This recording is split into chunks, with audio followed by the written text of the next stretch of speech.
Bonsoir à tous, bienvenue dans le Focus Info. La jeunesse, il n'y a que ce mot dans la bouche de nos politiques. Mais concrètement, sont-ils vraiment pris en compte dans la société guyanaise? Vous savez qu'il y a les municipales qui arrivent, donc attention à la récupération. On commence cette émission avec des chiffres.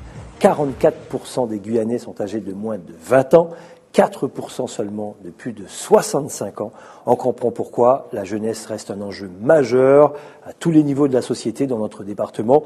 Mais alors, une fois que ce constat est fait, la question, comment faire pour que cette jeunesse soit un atout économique pour la Guyane? On en parle avec nos invités sur le plateau du Focus. Jérémy Grac-Prophète, fondateur de l'association SASPROD et réalisateur artistique. Bonsoir. Bonsoir. Et bienvenue. Znamé Bondry, membre de l'association SASPROD également. Vous êtes bénévole. Oui. Bonsoir. Louisinette Gilbert, vous êtes membre de l'association SASPROD, mais vous êtes artiste également. Effectivement. On va parler Bonsoir. sous le pseudo de Louisie, c'est ça? Lizzie. Lizzie. Et Gilles Hort, directeur du CRIJ. Bonsoir. Bonsoir. Voilà. Donc, juste avant d'entrer dans notre débat, voyons concrètement ce qui se passe dans la ville de Matoury avec notamment le SASPROD. C'était il y a quelques mois, un reportage de Myrlande Mia-Pierre.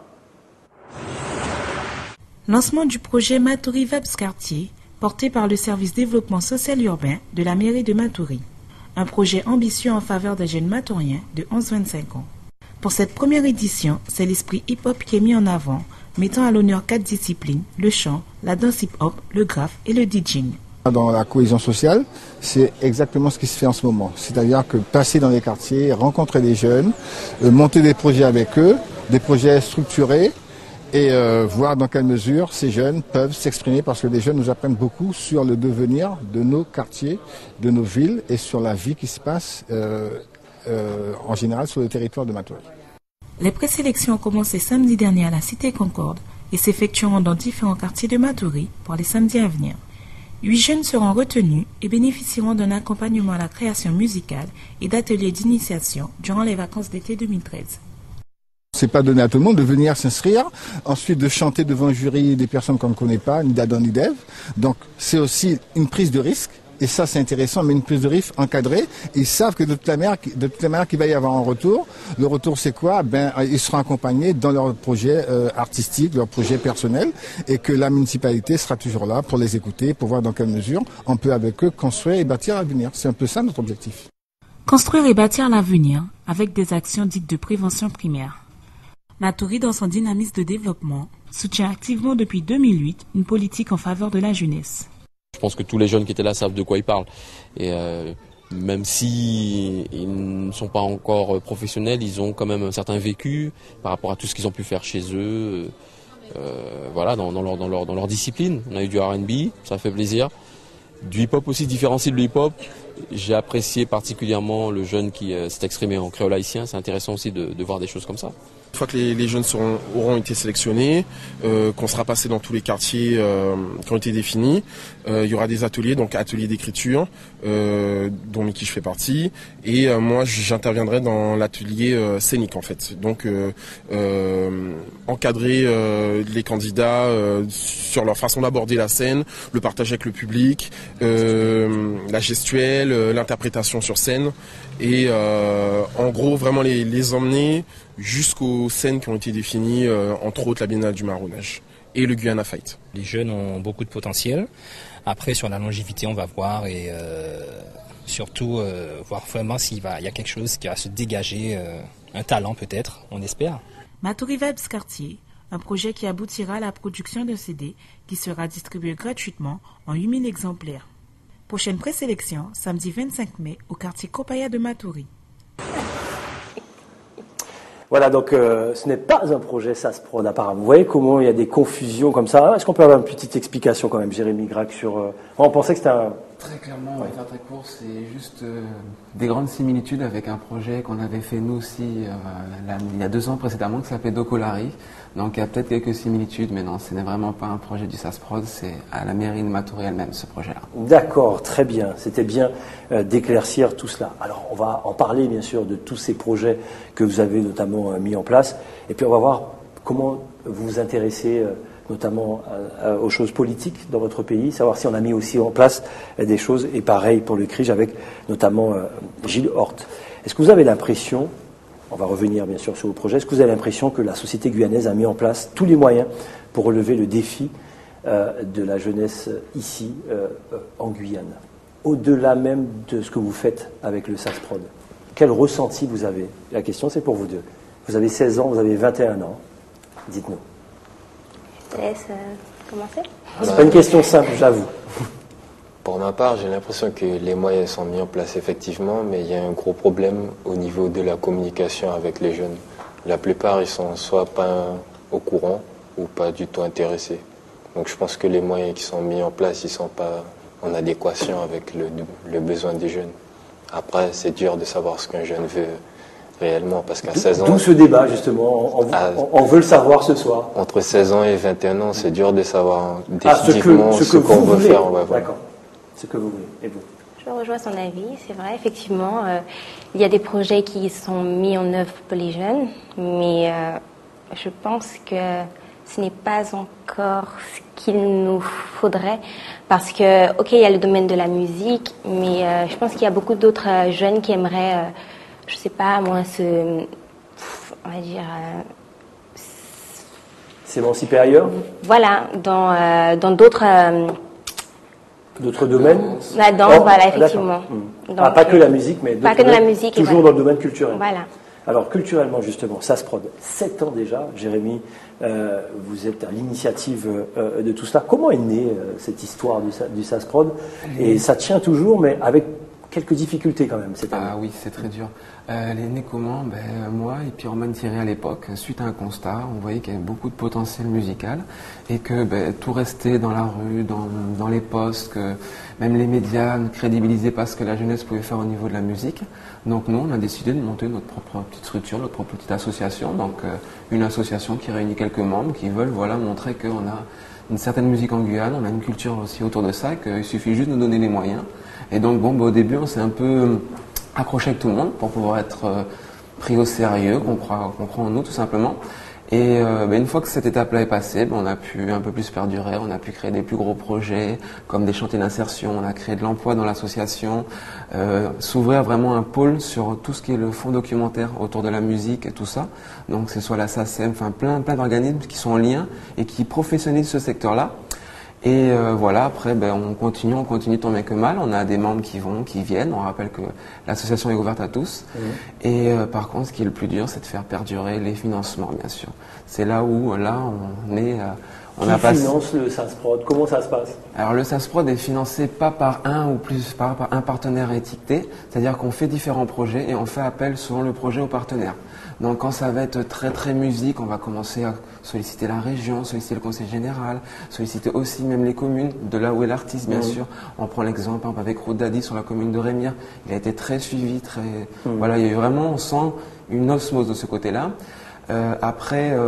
Partenaires au niveau professionnel, donc on aura Pôle emploi, l'ADI, enfin vraiment tout ce qui va aller autour, mais c'est ponctuellement lors de ce projet, sachant qu'un projet dure 1 an ou max 2, donc à chaque fois c'est retourner à la chasse aux financeurs, remonter des projets, rédiger tous les bilans, et le SASPROD, le bureau reste de 5-6 personnes quand même, ça reste Tout ça c'est très positif. Il y a des albums qui sont sortis également, tout le monde connaît les Dokolari. On a vu l'émergence d'artistes talentueux grâce à toutes ces compiles. Ça va continuer. Il y a encore du monde derrière, il y a des financements encore ou pas? Le but est que ça continue, je précise le but, parce que pour l'instant, les finances sont au plus bas bien sûr. Là, suite à des petits différends, on est vraiment là à la repêche aux partenaires et on doit reconvaincre encore tout le monde. Donc justement là, ce qui va faire qu'on va peut-être réduire nos accompagnements à moins de personnes, c'est le fait justement qu'il y ait moins de financeurs qui vont nous suivre à ce niveau-là. Il y en a, mais moins. On parle beaucoup de la crise au dos large. Les associations font partie des mêmes enveloppes, donc elles aussi le subissent. Alors, vous inquiétez pas, je vais vous faire parler tout à l'heure. Gilles Horth également. On reste encore sur le SASPROD. Très franchement, est-ce que vous avez senti, des fois, par n'importe quelle commune, une récupération politique? C'est ma question du début. À chaque fois qu'on part dans un combat politique, on pointe les jeunes. Et une fois que les municipales, les cantonales, enfin tout ça est terminé, les jeunes, quand on les reçoit ensuite, on n'a vu personne. C'est triste à dire, mais c'est vrai. Nous, on l'a vu. Je vois d'autres collègues dans d'autres associations le vivre, même s'il n'y a pas que ça non plus. Il ne faut pas non plus dire que voilà, c'est banal, mais ça c'est fait. Nous, on l'a eu aussi. Je vais en même temps rebondir aussi qu'à côté aussi, vous avez d'autres partenaires, d'autres collectivités qui, eux, viennent vous soutenir sans chercher la récupération. Il y en a vraiment des deux. Après, je pense que aux associations de voir vers où elles vont, ce qu'elles écoutent et voir les preuves qui sont mises devant eux. Gilles Hort, vous êtes au contact des jeunes 24 heures sur 24. Sont-ils épanouis, motivés pour l'avenir et croient-ils au discours politique de nos élus? Vous qui êtes en contact en permanence. C'est tout ça à la fois. Comment? Il y en a qui sont très épanouis, d'autres qui le sont beaucoup moins, qui sont très optimistes aussi pour l'avenir, et puis d'autres qui le sont beaucoup moins, bien entendu. Donc c'est un panel de tout cela. Donc l'idéal, ça serait effectivement de transformer l'essai et faire en sorte qu'il y ait le plus possible de jeunes qui soient très optimistes et puis très déterminés aussi sur les choses à faire et à construire, parce que Dieu sait que la Guyane, c'est un grand territoire en friche, où tout est à construire, tout est à faire. Et la chance que nous avons, c'est effectivement la quantité importante de jeunes en termes de proportion. Et cette chance doit être transformée en véritable force, quoi. C'est une force conquérante. Mais il faut qu'elle soit bien organisée, il faut qu'elle soit bien structurée. Et pour l'organiser et la structurer, il faut qu'elle soit bien formée.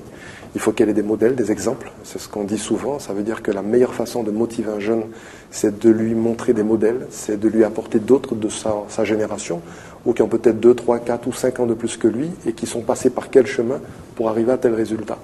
Et ça permet, de gagner du temps. Ça fait que l'expérience des autres devient également leur propre expérience, parce qu'ils partagent le vécu de celui qui est déjà passé par là et qui a déjà réussi un premier challenge. Donc c'est cette espèce de synergie de force, de talent, de compétences qui peuvent faire que la machine peut bien avancer et la mayonnaise peut prendre surtout. Vous avez un positionnement clé dans la société guyanaise quand on voit les chiffres de la jeunesse ici en Guyane. Est-ce que vous partagez ça? Est-ce que ça vous arrive? Alors vous avez fait de la politique bien sûr, je ne sais pas si vous allez en faire là, les municipales bientôt, ce n'est pas la question que je vous pose. Est-ce que vous partagez votre expérience avec nos élus, avec les gens qui doivent prendre des décisions demain dans des communes par exemple, dire attention, la jeunesse c'est pas ça, la jeunesse c'est ça, vous en avez besoin? Quelle est votre relation avec aujourd'hui les politiques? Alors, ce qu'on fait, c'est qu'on travaille avec toutes les municipalités. L'objectif, c'est d'implanter des points d'appui partout. Donc, le CRIJ, c'est la tête de réseau, donc la maison mère qui est à Cayenne. Mais à côté de ça, il y a partout en Guyane, partout où on peut s'installer, on le fait avec les municipalités. Donc, avec les maires, en essayant de les sensibiliser du mieux possible sur l'intérêt qu'il y a d'implanter des points d'information jeunesse, donc des points d'accueil, pour qu'à chaque porte poussée, que le jeune trouve des réponses. Même s'il n'a pas la réponse tout de suite, là, sur l'instant, mais au moins il a un interlocuteur, il a quelqu'un qui le reçoit, qui lui propose un début d'accompagnement, et puis l'ensemble des réponses peut lui être apporté par la suite, c'est-à-dire lorsqu'on prend le contact avec la maison mère, avec tous les conseillers, les animateurs du CRIJ, et donc le jeune peut vraiment avoir un accompagnement, un suivi. Donc les maires sont très sensibles à cette démarche-là, parce qu'en plus, si vous voulez, de l'accompagnement qui est porté aux jeunes, c'est qu'une mairie est d'abord une institution, c'est une collectivité.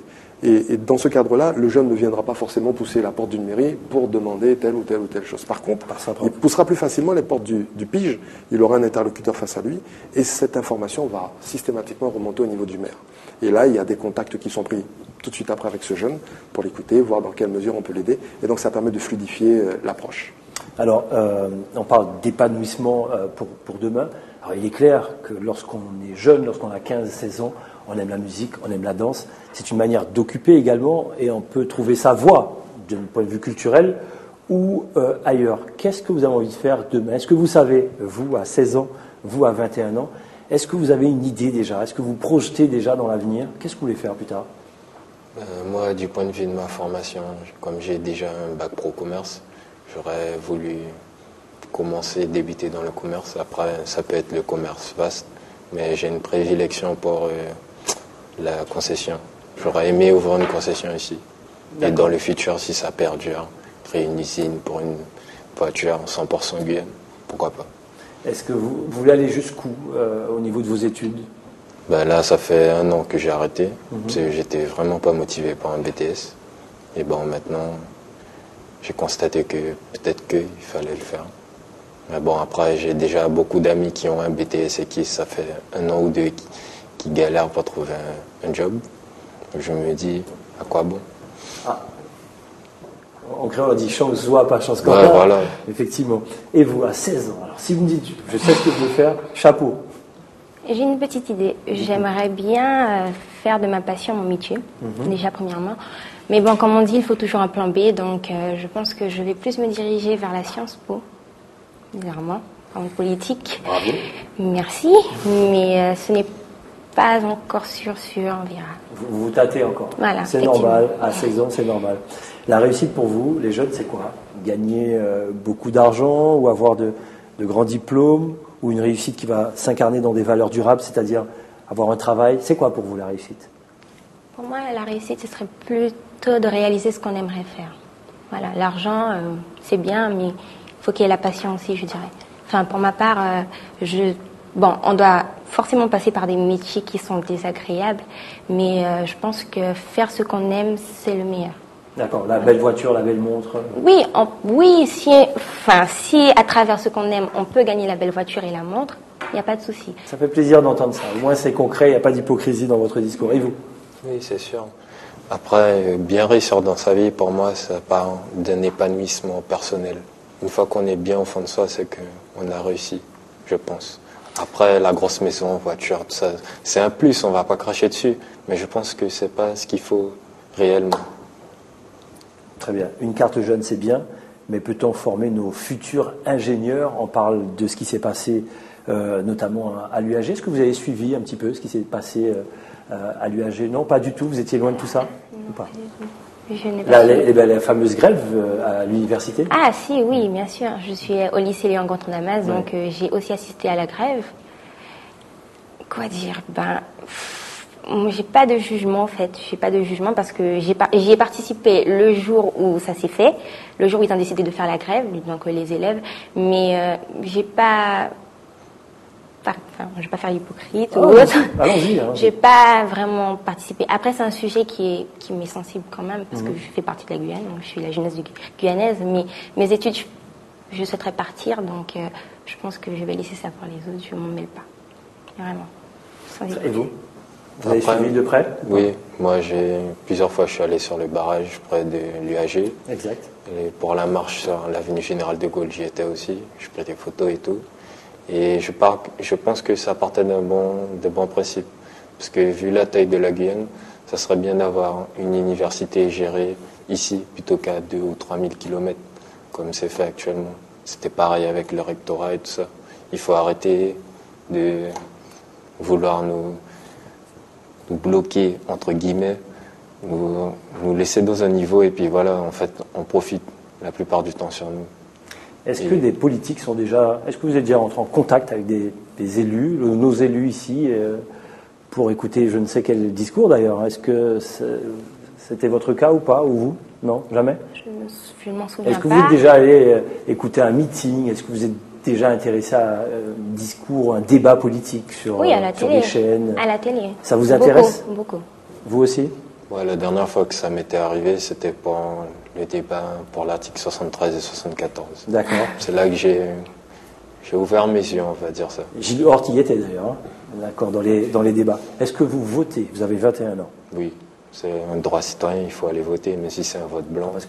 Même si c'est un vote blanc? Oui, bien sûr, un vote blanc, c'est... Pour dire, soit on dit oui, ça m'intéresse, non, ça m'intéresse pas, ou blanc, proposez-moi autre chose. Vous votez. Voilà. Bon, c'est très bien. De toute façon, toutes nos émissions sur le focus sur ATG seront vers les jeunes. On les incite à aller voter, comme vous dites, que ce soit un vote blanc ou pas, mais il faut absolument voter. Gilles Hort, sur ce que vous avez entendu, vous qui faites encore, j'imagine, de la politique, quel est votre sentiment là sur ce que vous entendez? C'est très bien, c'est très très bien, et je me dis que ces deux jeunes devraient drainer beaucoup d'autres jeunes encore avec eux. Parce que c'est ce type de discours qu'on a envie d'entendre. Ça veut dire que c'est un discours structuré, des jeunes qui savent ce qu'ils veulent, qui savent là où ils veulent aller. Après, ça reste à peaufiner, bien entendu, parce qu'ils sont encore jeunes, donc c'est l'expérience qui les construira. Mais c'est vrai que lorsqu'on parle d'épanouissement dans ce qu'on veut faire, c'est exactement ça. C'est-à-dire qu'on a trop tendance à avoir d'autres exemples, d'autres modèles qui sont du type avant de commencer à choisir un métier, combien ça gagne, je vais en tirer combien, etc. Qu'est-ce qu'on me donne en échange, etc. Et je crois que c'est tout ça il faut peut-être revoir, mais avec des yaka, on va refaire le monde, on ne pourra pas refaire le monde. Mais c'est vrai que c'est ça, c'est dire aux jeunes que la source du bonheur et du succès, c'est d'abord l'épanouissement intérieur, c'est d'être bien dans ce qu'on fait, c'est d'être motivé chaque matin lorsqu'on va faire ce qu'on va faire, qu'on aille le faire avec plaisir et que ce ne soit pas une contrainte. Et puis ensuite, l'argent, le bonheur, la belle montre, la belle voiture, comme ils viennent de le dire, c'est du bonus.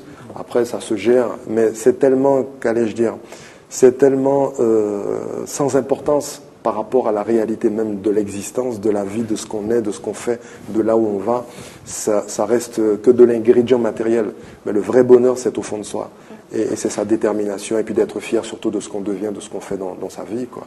Voilà. Jérémy, vous qui voyez tous ces jeunes avec un certain talent artistique, notamment dans un premier temps, est-ce qu'il y a d'autres discours au SAS que l'artistique? Est-ce que ça vous arrive d'être en discussion, de parler politique, par exemple, avec les jeunes? Politique, peut-être pas dans les grandes lignes, mais un peu leur expliquer un peu le principe de comment ça se passe. Oui, c'est vraiment, faut voir que le SAS, c'est pas que musical. On utilise le vecteur musical, mais à côté, on a vu des soucis, que ce soit tout simplement les sécu, des organismes comme ça, que les jeunes ne savent pas comment il faut faire. Oui. Soit les parents leur ont pas dit qu'à tel âge, il faut aller là, ou se déclarer aux impôts, ou quand ils ont leur premier appart, premier logement. Enfin, on aide vraiment sur le musical, culturel, le social aussi, puisqu'il y a quand même un besoin. À côté de ça, et on professionnalise. Il y a des jeunes qui viennent nous voir. On a Jinama à côté de nous. Il est venu, il a connu un artiste de l'association. On l'a vu. Dès qu'il avait besoin d'un coup de main, il venait. Donc la question est venue. Tu travailles pas? Non, justement, il n'y a rien qui m'intéresse. Ou il y a ça, ça, ça. Et puis hop, avec des différents membres, on lui montre, voilà, il y a tel organisme. Ah, il y a ça qui s'occupe de ça, ça, ça. Ah, ton CV, si on le refait. Donc on a vraiment tous ces petits causés autour. Et c'est là qu'on voit que beaucoup de gens ont critiqué la jeunesse. Donc eux se sont braqués en étant critiqués sans savoir ce qu'ils font. Et dès qu'on leur ouvre et qu'on leur donne un accompagnement ou qu'on les écoute, c'est là qu'on découvre, comme aujourd'hui, que derrière, la Guyane, il y a du monde, il y a du potentiel, que ce soit musical. On a des jeunes qui viennent pour de la musique, à la fin qui partent avec un autre boulot dans toute autre qualification, voilà. Et pourtant, à la fin, c'est ouais, merci, grâce à vous, j'ai pu m'acheter mon moyen de transport, non, c'est grâce à toi. Nous, t'as juste guidé, c'est tout. Le SAS Prod, 7 ans déjà, il faut que ça dure, hein. Quel que soit le problème, vous nous dites, on fait un reportage dessus. Et attention, il faut que ça dure le SAS Prod. Ça sera ma dernière question. Qu'est-ce que vous voulez faire pour votre pays, au-delà de votre épanouissement personnel? D'abord, cette jeune de 16 ans. Pas facile comme question à 16 ans. C'est pas facile. Moi, je dirais que, apporter un plus, c'est-à-dire, je trouve qu'on reste trop, la Guyane, on n'en parle pas. Selon les gens, voilà, il y a beaucoup de supposés et tout. Donc moi, je pense qu'il faudrait qu'on apporte notre culture ailleurs. C'est plutôt la culture, que ce soit musicale, oui, pour exister tous les domaines. Un peu plus. Un peu plus, non, pour exister, voilà. Pour exister, d'accord. On existe, voilà. Parce que je trouve qu'on est un peu oublié, qu'il y a beaucoup de préjugés. Donc on devrait plus être fiers de notre culture et la porter ailleurs. Donc ce regard-là, très bien. Et vous? Pour ma part, je pense que comme M. Hort l'a dit, la Guyane, c'est encore un vaste chantier. Ça serait bien qu'on le commence. Parce qu'il y a beaucoup de belles paroles. Oui, on va faire ci, on va faire ça. Et effectivement, ça commence, mais 5-6 ans après. Et ça serait bien que ça commence maintenant. Voilà, c'est pour ça qu'on fait ce genre de débat-là. Ce sont des questions que nous allons poser à tous les candidats. Ils savent, ils nous écoutent, tous les candidats lors des municipales. Savoir concrètement, qu'est-ce que vous avez fait pour ces, 44% de Guyanais, c'est énorme. Gilles Hort, qu'est-ce que vous mettez en place en ce moment au CRIJ? Toujours de la formation, on le disait tout à l'heure, ça veut dire donner des exemples, un cadre, une structuration. Donc le jeune qui veut être épanoui, ça veut dire avoir une vie simple, ordinaire, et puis après la motivation peut se démultiplier, il peut faire plein de choses. Mais à la base de tout, c'est d'abord la formation. Écouter ce qu'il a à dire, ce qu'il souhaite faire, ce qu'il souhaite réaliser, en fonction de son talent, ses compétences, ses envies, l'orienter du mieux qu'on peut, donc le former, ensuite l'accompagner dans ses projets et faire qu'il devienne brillant, quel que soit ce qu'il fait, qu'il soit ouvrier, maçon, plombier, artiste, chanteur, danseur, qu'il soit brillant là où il est, quoi. Parce que je suis convaincu que la Guyane regorge de compétences extraordinaires, mais qui méritent qu'une chose. C'est comme comme une pierre précieuse qu'il faut polir. Donc on a plein de talents à l'état brut. Il faut les polir, il faut leur dire qu'il faut qu'ils aient confiance en eux. De l'autre côté de l'Atlantique, ils ne sont pas meilleurs que nous. On est tout aussi bons, mais seulement il faut qu'on ait avec nous un accompagnement, il faut qu'on ait une structure, il faut qu'on ait un engagement, qu'on n'ait pas, comme disait le jeune homme, pas que des paroles, mais des paroles qui soient suivies d'actes. Et c'est vrai que c'est ce manque de cohérence entre ce qui est annoncé et ce qui est fait qui provoque une espèce de sentiment de défection, de désillusion chez les jeunes. Et ils sont tellement déçus qu'ils se disent, bon, ça suffit, on fait autre chose. Alors soit ils partent, ils ne reviennent jamais, soit ils s'accrochent, ils réussissent, ou soit ils sont tellement déçus qu'ils rentrent dans la rébellion. Donc observez-moi, regardez ce que je fais. Je ne le fais pas parce que j'ai envie de le faire, je le fais parce que j'ai envie qu'on entende ce que j'ai à dire. Et souvent, cette expression est l'expression d'une souffrance, tout simplement. Très bien, voilà, c'est presque le début de nos débats nous allons aborder prochainement sur ATG dans le Focus Info en 2 parties. Le premier magistrat, d'ailleurs ça commence le mardi, nous irons à la rencontre des maires, nous allons leur poser des questions. Et ensuite, vers la fin du mois, les débats vont commencer puisqu'on va connaître tous les candidats de nos 22 communes. Donc, restez vraiment à l'écoute d'ATG du Focus. Et puis, il y aura quelques nouveautés. Nous aurons l'occasion d'en reparler d'ici la semaine prochaine. Merci beaucoup d'avoir participé à ce débat du Focus. Rendez-vous demain dans le Focus. Demain, la question sera simple. Le carnaval est-il un atout touristique pour la Guyane? Vaste débat avec nos invités sur le plateau du Focus. Passez une excellente soirée. Julie Lescaut dans quelques instants, écran ciné, ATG, le film Rivalité maternelle, mais tout de suite le journal de TF1. Excellente soirée sur ATG, à demain.